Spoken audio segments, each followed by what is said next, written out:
pagpupuri sa ating pinakamamahal na Jesus. Hallelujah, tayo tuloy-tuloy na. Hallelujah, dahil muna po tayo sa pag-aaral ng salita ng Diyos. Maikling Bible study, mga minamahal, hallelujah. Tayo muna ito kayo, mga minamahal, hallelujah. Hallelujah, para sa ating maikling Bible study, mga minamahal, hallelujah, praise God. Pagbalang Diyos, ang manaming banal sa pinakakapangyarihang pangalan mo, mahal po Jesus. Kami po nagpapasalamat sa bawat isa na narito na itinako mo, mahal po Panginoon. Hallelujah, sa bagamat napakalakas ng ulan, mahal po Panginoon. Kami narito po magpuli sa iyo, mahal po Panginoon. Kami hulihingi, mahal po Panginoon, ang patawaran sa iyong mga pagkakamali, pagkukulang. Hallelujah, minisin na ngayon po sa isipan, ikaw magpaunawa sa bawat isa na narito at sa bawat isa na makakanood sa buong mundo, mahal po Panginoon. Hallelujah, ang pag-aaralan, iyong banal na salita, mahal po Panginoon. Kung paano pinakinggan ang panalangin ng aming mga pastor, ganun din po kami pakinggan ang aming pagsama sa oor sa ito sa may lahat ng ultimo ng panalangin lang sa iyong banal na salita, magsilas ka sa pangalan ni Jesus, kasi out of the mighty name of Jesus. Hallelujah, hallelujah, praise the Lord, hallelujah.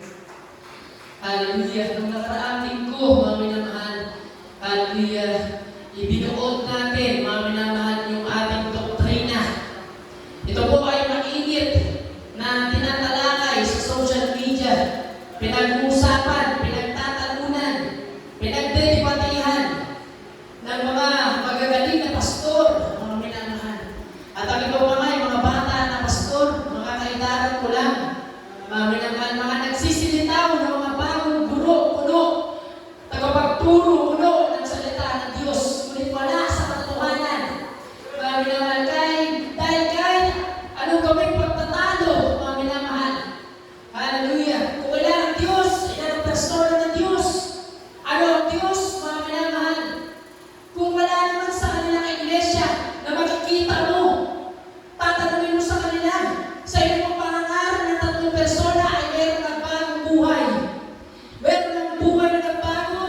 Meron bang dating ating paniwala, ating masamang tao na binago ng Diyos sa iyong iglesia, sa iyong buhayin? Meron bang dating mga nasa baling ng karamdaman, nasa cancer, leukemia, na nabotismo sa tubig, sa iyong pagbabotismo ng Trinidad? Sila ba'y pinagaling? Mga minamahal, wala kang makita sa kanila.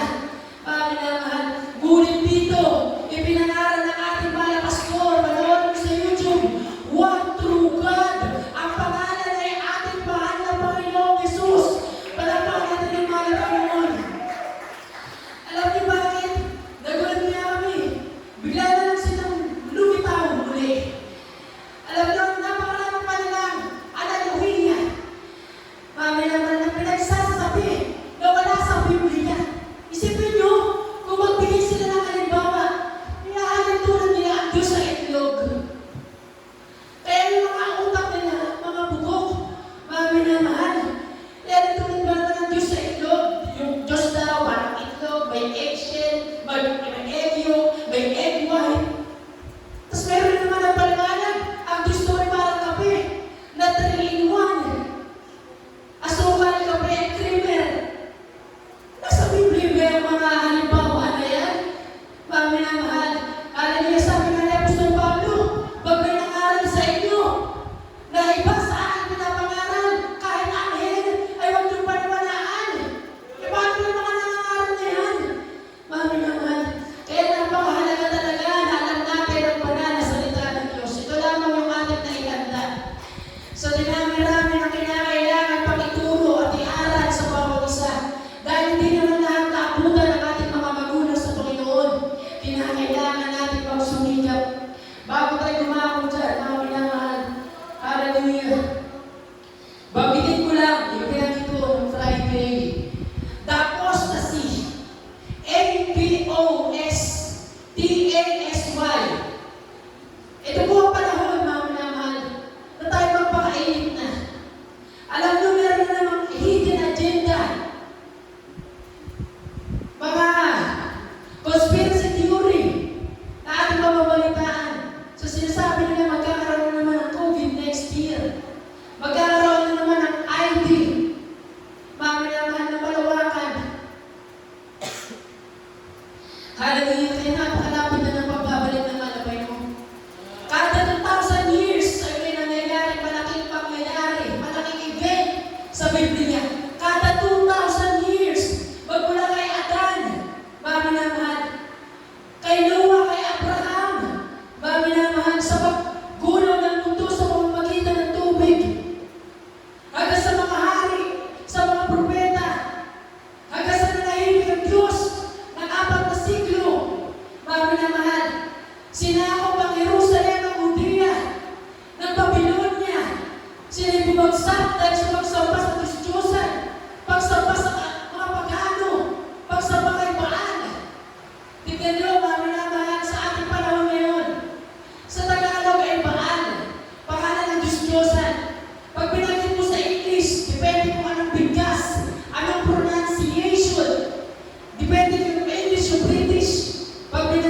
yung bal ay magtutunog ball. Bal. Isipin nyo kapag Super Bowl, alam niyo yung Super Bowl na event sa sports, umiikot yung mga atleta, yung mga mananayaw sa malaking ribulto ng bola. Isipin nyo, mami na mahal, hallelujah, kung noon ay iniikutan na yung ribultong baka, gintong guya, mami na mahal, hallelujah, sa panahon ngayon ay madali-madali ang mga tao sa social media, entertainment, buhay ng mga artista, sa sports, sa mga palabas. Akala natin, mami naman, simpleng hobby lang, simpleng libangan lang.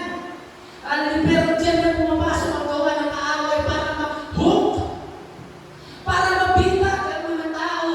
Mami na mahal. Isipin mo, meron tinatawag na doom scrolling. Tinatawag na doom scrolling. Bakit tinawag na doom? Dahil nasa mood ka ng pag-scroll, di mo na mamalayan. Kinakain na yung oras mo sa pag-scroll lang sa Facebook. Mami na mahal. Hallelujah. Grabe ang pandaraya ng kaaway. Hindi ito nangyari ng isang upuan lang. Hindi ito nangyari ng overnight lang sa gabi ng pinag-isipan. Mami na mahal. Ito'y lumakad, ito'y gumapang, unti-unting pinasok ng uulan, umuusbong na teknolohiya ang mga tao. Kung nung bata ako, narinig ko national ID. Hindi na kaagad magkautog, gaga ang mga kapatiran. Yung ibang kapatiran, nakarinig lang ng RFID, radio frequency identification, sila nagpapanik na. Yung mga mainit na Kristiyano ha, yung mga may idea sa banal na salita ng Diyos, pero yung mga pa-relax lang. Yung mga tinatawag ngayon na churchian, dahil nasa church lang, pero hindi sila Christian. Mami na mahal. Kung sa sulat ni Apostle John the Beloved, meron 7 churches na sinulatan. Yung isa doon ay dead church. Huwag natin hayaan tayo ay maging dead church sa panahon ito. Kinakailangan tayo yung faithful church. Kahit anong panahon, kahit anong bagyo, narito tayo para maglingkod sa Panginoon. Nakikita ng Panginoon ang inyong mga body language. Isipin nyo, tinawag na language ng body. Kahit hindi nagsasalita, ikaw ay naunawaan, nakikita ka ng Panginoon kapag naghihinaan, nanlalamig ka. Body language. Kapag pumapalagpak ang iyong mga kamay sa Panginoon, nakikita ka ng Panginoon. Palakpakan natin ng Panginoon. Hallelujah. Ang ating doktrina. Samantalahin niyo ang pagkakataon ito. Isulat niyo po sa inyong mga notebook. Paki-flash po yung ating PowerPoint na inihanda kanina. Hallelujah. Hindi po kayo magsulat lang ng verse. Hanggang maaari pag may sinulat kayo verse, lalagyan niyo po ng keyword. Bago nga mahal. Doon sa isinulat ng verse, tatapatan ninyo. Hallelujah. Hindi yata ako nalagyan. Ang ating doktrina, isulat niyo po lalo sa mga elders, mga tumatayo dito sa pulpito. Hallelujah. Ang ating Biblia, sino po ang may mga Biblia? Itaas po ang inyong mga Bible, mga minamahal. Hallelujah, praise God. Ang ating Biblia ay huwag natin hayaang amakin, huwag natin hayaang alikabukan. Dahil salita ng Diyos, in the beginning was the Word, and the Word was God. Ito po, ang salita ng Diyos ay ang Diyos mismo. Kaya pag binabasa mo ang Biblia,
Bible.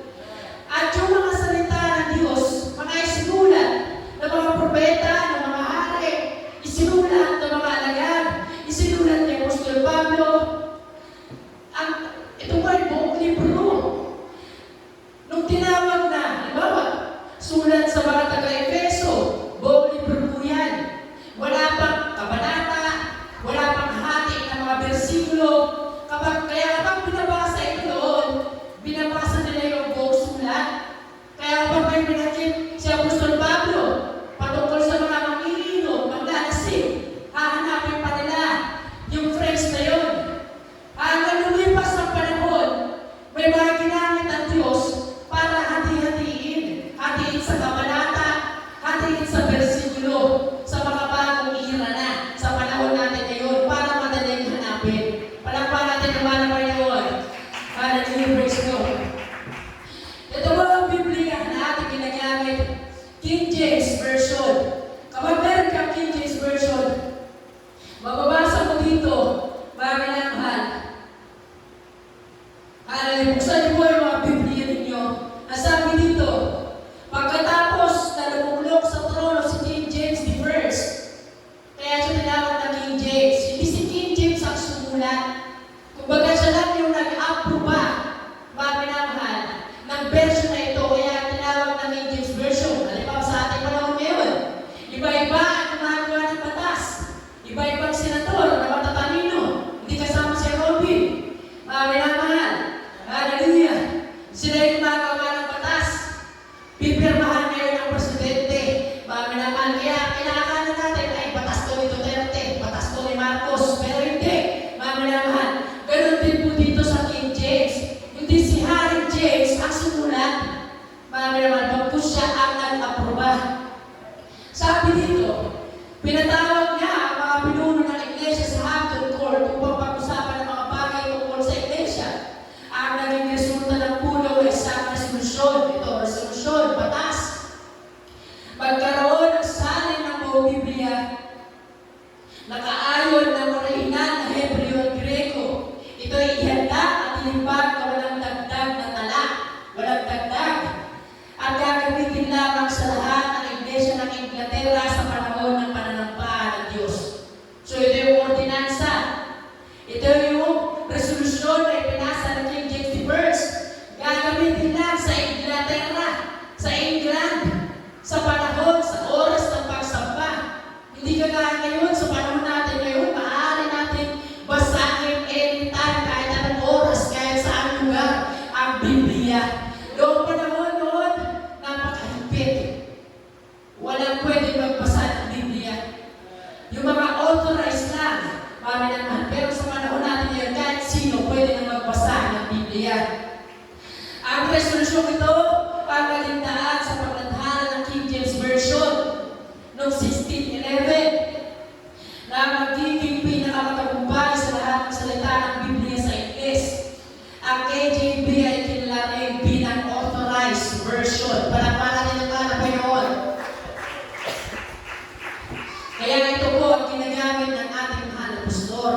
Marami naman. Isipin nyo, sabi ng mahal na pastor, ilang beses na niya nabasa ang Biblia from Genesis to Revelation. 6 na beses yata sa kanyang pag-aayuno. Pero hindi pa rin siya kontento. Andun pa rin ang kanyang kagutuman sa salita ng Diyos. E paano pa kaya tayo? Kami personally, dito sa pastoral house, once pa lang namin nabasa ang Biblia ng pandemic, hindi na naulit. Sa ibang outreach, meron silang tinatawag na Bible reading after ng puri. Sa inyong mga tahanan, sana mayroon din kayong devotion na pagbabasa ng Biblia sa inyong mga anak. Hallelujah. Palakpakan natin naman ang Panginoon. Ang batayan ng bagong salin ay ang Bishop's Bible na natapos noong 1568. Si King James I ay naging instrumento sa pagbubuo at pagpamatibay ng salin. Hindi siya isa sa mga nagsalin tulad ng inaakala ng iba. Ang KJV ay tinanggap na mabuti na mga magbabasa sa panahon iyon dahil ang wikang ginamit ay madaling iangkop at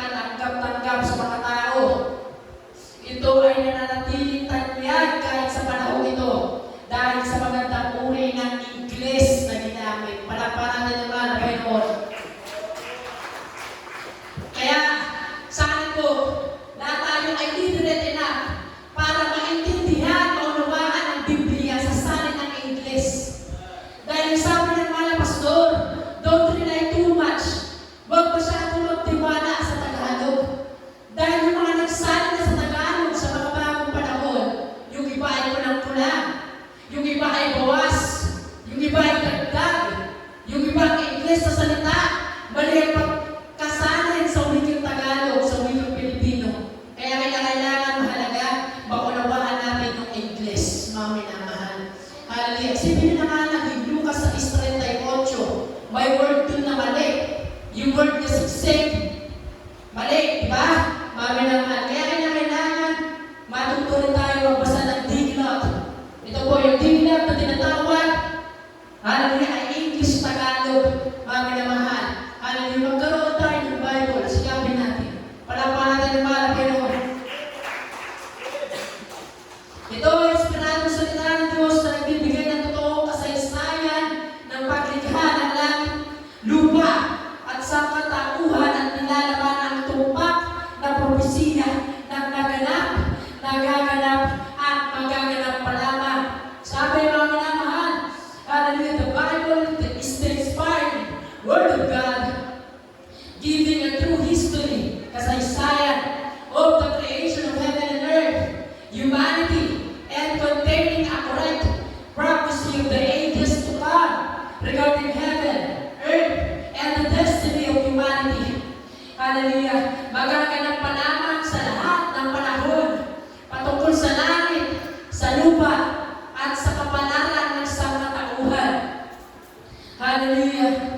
Ano ba sabi dito? Bukod dito, walang kaligtasan sa labas ng mga itinuturo sa mga pahina ito. There is no salvation outside of what is taught in its pages. Walang kaligtasan, hallelujah, sa labas ng Biblia. Wala tayong ibang aklat na babasahin kundi ang banal na salita ng Diyos. Lahat tayo magsabi, praise the Lord. Hallelujah. Bilang mahalagang karagdagan ng authorized King James sa opisyal na version ng Biblia na ginagamit ng JMCIM. Hallelujah. Dadama tayo dito. Yan ang una. Sulat niyo po, mga minamahal. Doktrina, una, Biblia na ginagamit. King James Version. 1611. Ilagay niyo yung date, yung year. Si King James the first. Ano nga sinabi, mga minamahal, ni William Tyndale? Nung siya'y sinusunog na, sabi niya, "Oh Lord, open the eyes of the king. Buksan mo ang mata ng hari." Yun ang sinabi niya, ang kanyang last words. Mga minamahal, nasa limpasan na kay King James the First ito. At yung muling nag-ambag ay sinusunog. Ganun kasaba ang Romano Katolisismo. Mga minamahal, napatuloy na ng dagaya sa ating panahon ngayon. Kaya inuutos ng mga Panginoon sa Revelation chapter 18. Hallelujah! Ano sabi sa verse 4? Narinig ko ang ibang tinig na mula sa langit na nagsasabi, "Bakit sinabas kayo sa kanya, bayan ko, upang huwag kayong mangaramay sa kanyang mga kasalanan at huwag kayong magsitanggap ng kanyang mga salot." Yan ang utos ng mga Panginoon sa mga tao. Magsilabas sa dakilang Babylonia. Magsilabas sa Romano Katolisismo. Dahil darating na ang salot sa kanilang mga kasalanan. Ano nangyayari ngayon sa different churches? Meron silang tinatawag, hallelujah, na multi-faith unity. Pagkakaisa ng pananampalataya. Napakagandang pakinggan. Ay magkakaisa na yung Katoliko at Iglesia. Sasabi na yung mga maliliit na gawain, yung mga maliliit na simbahan, na dating bahagi ng Katoliko, sila yung humimalay. Pero pagdating ng araw, tignan nyo ngayon, yung New World Order, sila nagkaroon na ngayon ng bagong covenant. Ano sabi ni Daniel? Sila yung sisira sa templo. Itatayo nila ang third temple. Ang ikatlong templo, dahil yung dalawang naunang templo ay nasira. Mga minamahal, hallelujah, ay napakaganda. Itatayo na muli ang templo ng Israel. Pero doon na magsisimula ang pagdaray ng kaaway. I-reveal na ng Panginoon kung sino ang Antichrist. Kaya utos sa Revelation 18:4. Kayo'y magsilabas sa dakilang Babylonia. Kaya kayo na lamang ang ginagawa natin pagkukusada. Hinahanap natin yung mga tao na iligtas pa na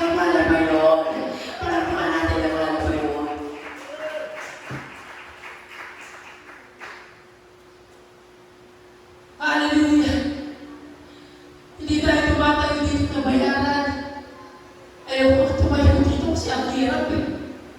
May upuan mo. Tapos yung mga manatao. Tignan mo. Hallelujah. Pero patuloy tayo sa pangangaral sa salita ng Diyos. Mga minamahal. Ano pa lang ba natin yung alam mo noon?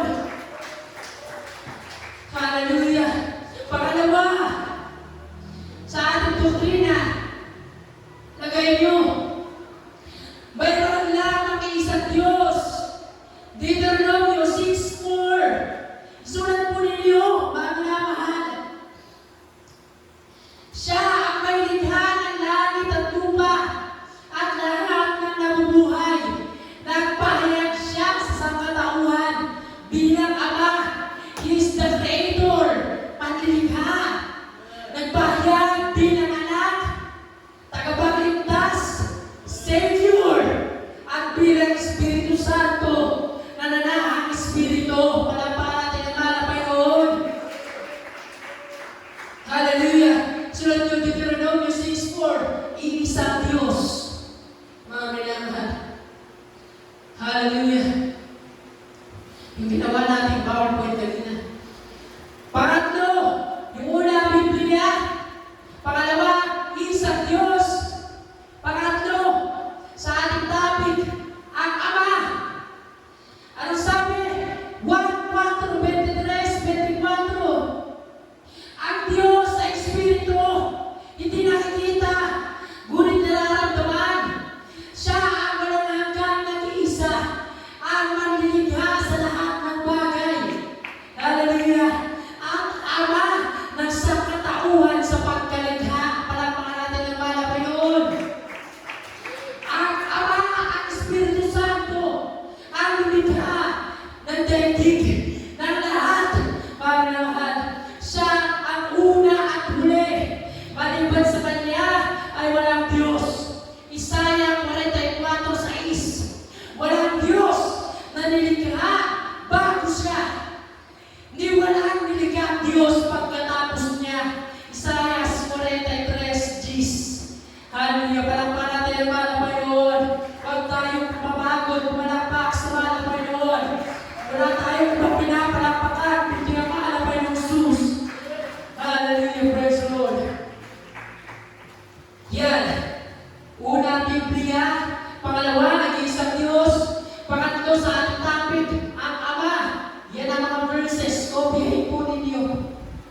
Pang-apat, sa ating topic, ang Anak. Ito na. Ito na. Yung pinagdidibatiya at pinagtatalunan ng mga nangangaral ng Trinitarian person. Kung ikaw ay naive, kung ikaw ay walang buwag sa salita ng Diyos, napakadali mong madaya. Kasi isipin mo, napakagaling nilang magpaliwanag. Mga minamahal. Pero, balik natin. Meron ba silang signs, wonders, and miracles na nangyari sa kanilang pananagwain? Wala. Mga minamahal. Ano sabi dito? Roma 1:3. Si Jesus sa anak ng Diyos ayon sa laman. God was manifest in the flesh. Ang Diyos ay nahayag sa laman. Sipin nyo, napakadaling lohika. Ngunit kanilang iba-iba upang maligaw ang marami. Sipin nyo, 10 taon sila nag-aaral ng theology. Ngunit hindi nila naunawaan dahil wala silang gabay ng Espiritu Santo. Minamahal. Hallelujah. Ang Anak. Si Jesus ang anak ng Diyos ayon sa laman at ang mismong Diyos ayon sa Espiritu. Matthew 1:23. Si Jesus ang Kristo. Matthew 16:16. Colossians chapter 1:16-17. Siya ang nanlilikha ng lahat ng bagay.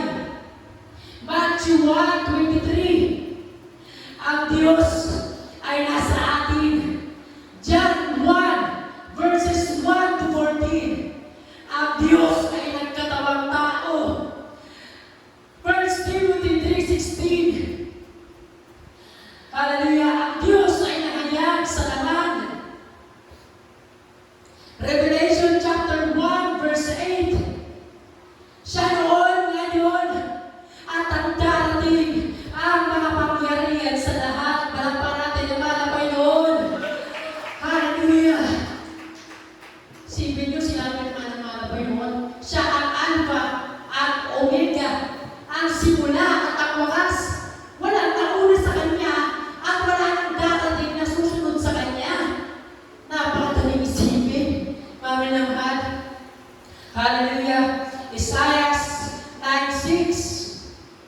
Siya ang makapangyarihang Diyos, walang hanggang Ama at prinsipe ng kapayapaan. Na tayo magsabi, praise the Lord.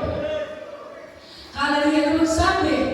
ng John 14:7-11, pinahayag mismo ni Jesus ang kanyang pagkakilala bilang Diyos noong kanyang sinabi, ang nakakita sa akin ay nakakita sa Ama. Sipin niyo, sinabi naman ng malabayon yun. Pag nakita mo na ang malabayon, nakita mo na ang Ama. Yun ang sinabi niya sa kanyang mga alagad. Ito yung mga nangangaral sa Italia, iibahin na naman. Hallelujah. Sinabi pa ng 1:30, ito na lang. Mami naman, ito na lang. Napakaikiling salita. Ako at ang Ama ay iisa. Tapos ang paliwanag nila, ako at ang Ama ay magkaiba. Pinako, mami ng mahal. Hallelujah. Ngunit sabi ng 1:30, iisa ang anak at ang Ama. Pagkapan natin ang malabay noon. Hallelujah. Ano sabi? Kinakailangan ng pagdarang ng kanyang dugo para sa ikapagpapatawad ng kasalanan ng mundo. Hebrews 9:22. Ngunit ang Diyos Ama ay Espiritu.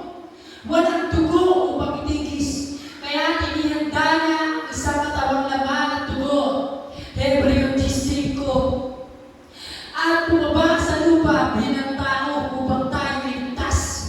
Sapagkat sa Isaiah 43:11, kanyang sinabi, liban sa akin ay walang tagapagligtas. Hallelujah. Nung siya'y dumating sa laban, at mga anghel ay nagsiawitan.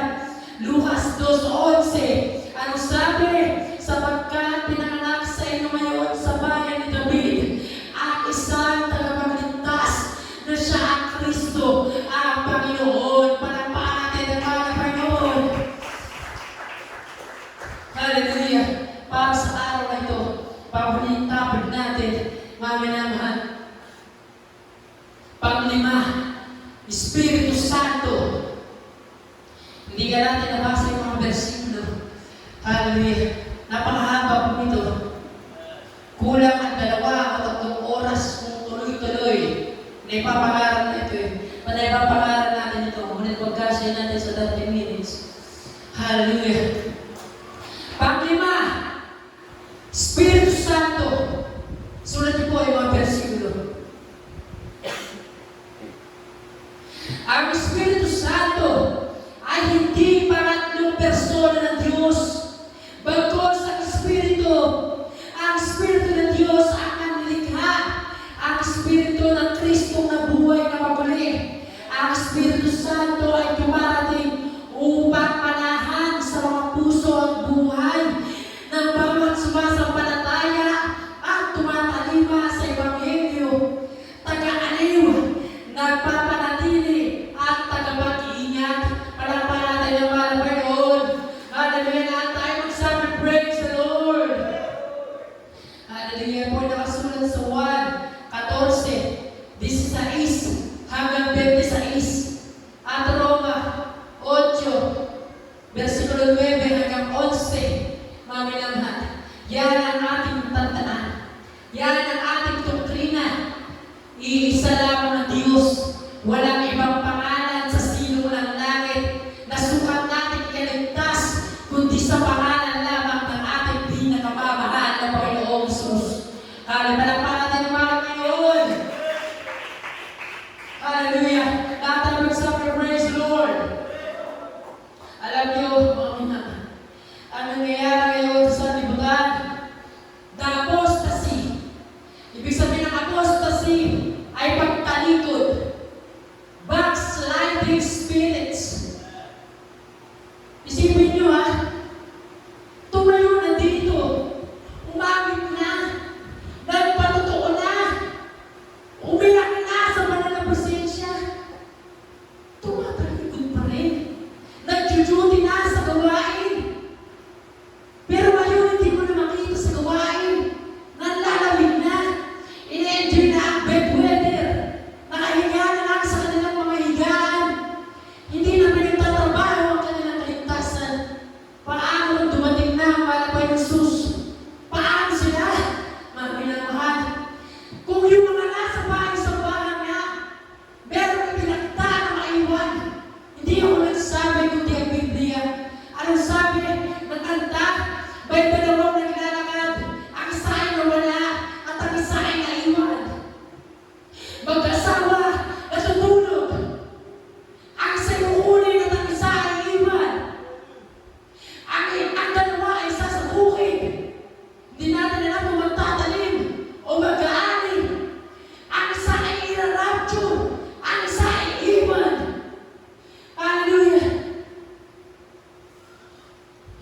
Palakpakan natin yung mga Panginoon. Anong sabi ng ating mahal na pastor? Anong challenge? Hallelujah! Anong sabi niya? Kapag ikaw ay nanlalamig, hindi ka nagtatapat. Sunday Christian, huwag po kayo masaktan. Ang mahal na pastor po nagsabi niya, maiiwan sa rapture. Anong challenge sa atin? Kung hindi nyo pa na-try mag-overnight, sa Biyernes, mag-overnight na po kayo. Kung hindi nyo pa na-try tumalo ng Miyerkules, sa Miyerkules, tumalo na po kayo. Mga minamahal, ating ipagtrabaho ang ating kaligtasan. Kanya-kanya po tayo ang kaligtasan. Hindi tayo pwedeng sumating sa nangangaral. Kahit kami mga anak, hindi kami pwedeng magsabi na ang aming magulang, mainit naman, ang aking papa, order preacher naman, hindi pwede. Mga minamahal, kanya-kanya tayo ng kaligtasan.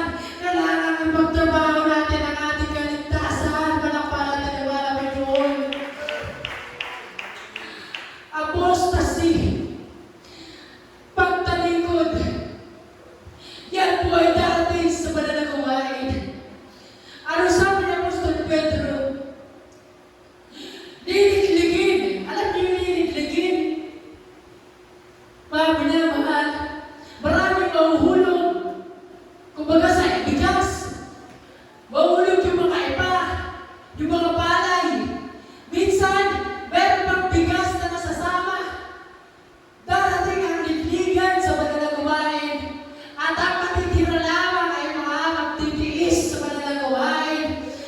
Mga minamahal, ano sabi dito? The great falling away. The great falling away muna. Lawlessness. Wala nang kinikilala ang batas ng mga tao. Wala nang kinikilala ang rules and regulation. Ang mga Kristiyano, dahil maraming umusbong ng mga culture, mga tradition na sinusunod, maraming nagkakabahagi, sila nagkakasundo-sundo for the sake of pakikisama. Mga minamahal, kaya minsan, natisod sila sa nangangaral, yaya yung sa kapatiran, ay umalis na tayo dito sa banggar, lipat tayo doon. Doon ang gagaling ng mga tumutugtog. Doon ang maikli yung pangangaral.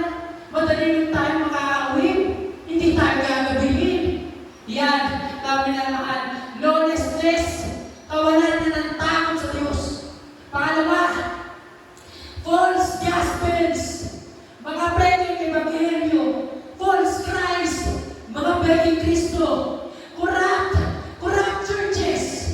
Pag sinabi corrupt, pag darinig mo yung corrupt, may isip mo agad patungkol sa pera, patungkol sa salapi. Ano sinasabi ng ibang mangangaral? Oh, magbigay kayo ha. Mababa ang 1,000,000. Narinig ko yan. Sinabi talaga. Mababa ang 1,000,000 para sa inyong special offering. Grabe. Hallelujah. Maririnig mo naman sa susunod. Patungkol na naman sa pera. Ha?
Hindi mo yan nakita makipagbiruan kahit sa mga manggagawa. Minsan, hindi mo yan makita na nakipag-akbayan.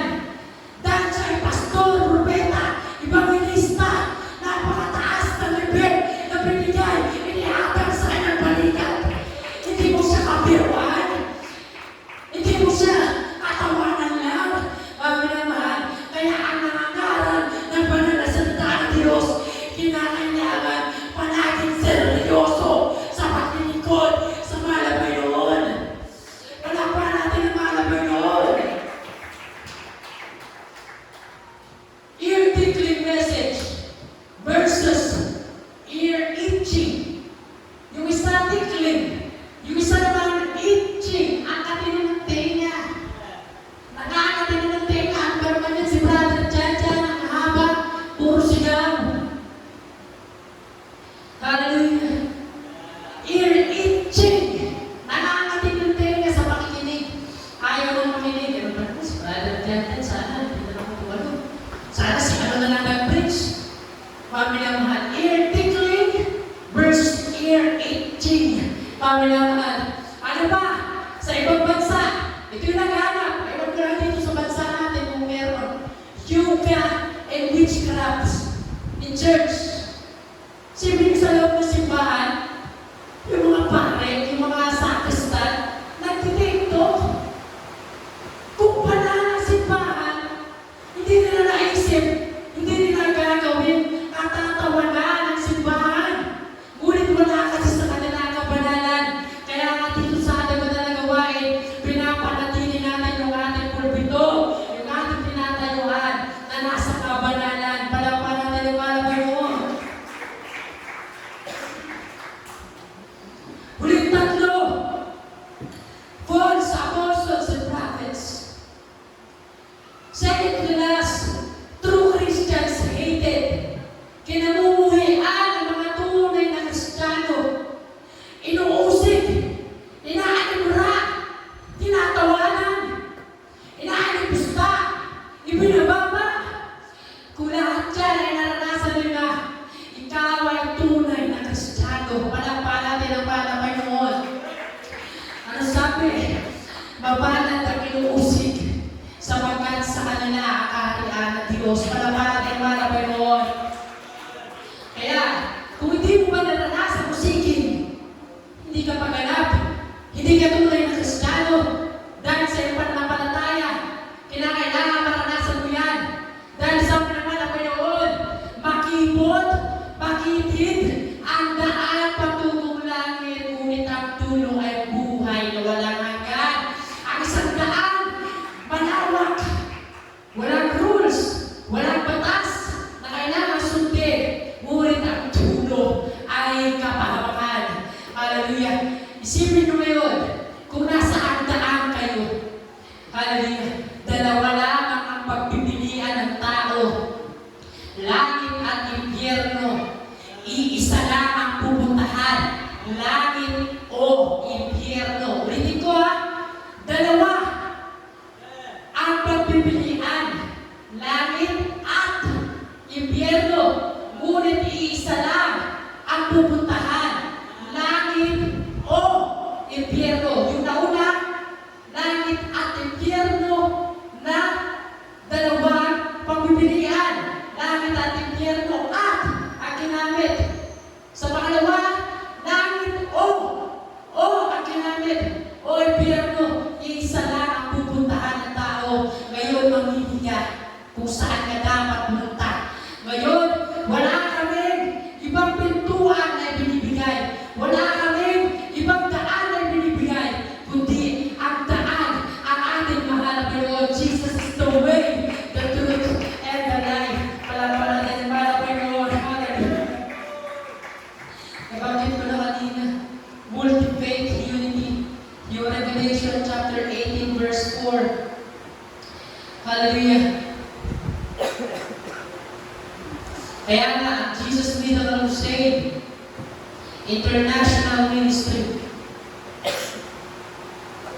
never tayong nag-back down, never tayong nag-water down, hindi natin pinalablaw, Yung salita ng Diyos na pinangaral. Never tayo nag-compromise. Hallelujah. Na kapag may mali tayong narinig, ikukorek agad natin. Mga minamahal. Because we stand by the truth. Walang pa natin ang mahal, Panginoon. Hallelujah. Yan po, isulat nyo. Mali yung number 1. Pagkalit nyo yung unang. Kung ano lang isinulat ko dyan, ano lang yung sunod nyo. Huwag nyo i-edit. Hallelujah. Palakpan natin ang mahal, Panginoon. Hallelujah. Napasobra tayo sa 10 minuto. Tayo ganda sa pag-akumitan. Ang pala ng Jesus Christ, Generation 1. Hallelujah. Hallelujah po. Para sa ating Bible study. Mahaba ba yan? 1 page pa lamang. Yung ating pinangaral. Hallelujah. Kulang ang ating oras. Kulang ang ating buhay. Para magpasalamat sa mahal ng Jesus. Hallelujah. Praise God.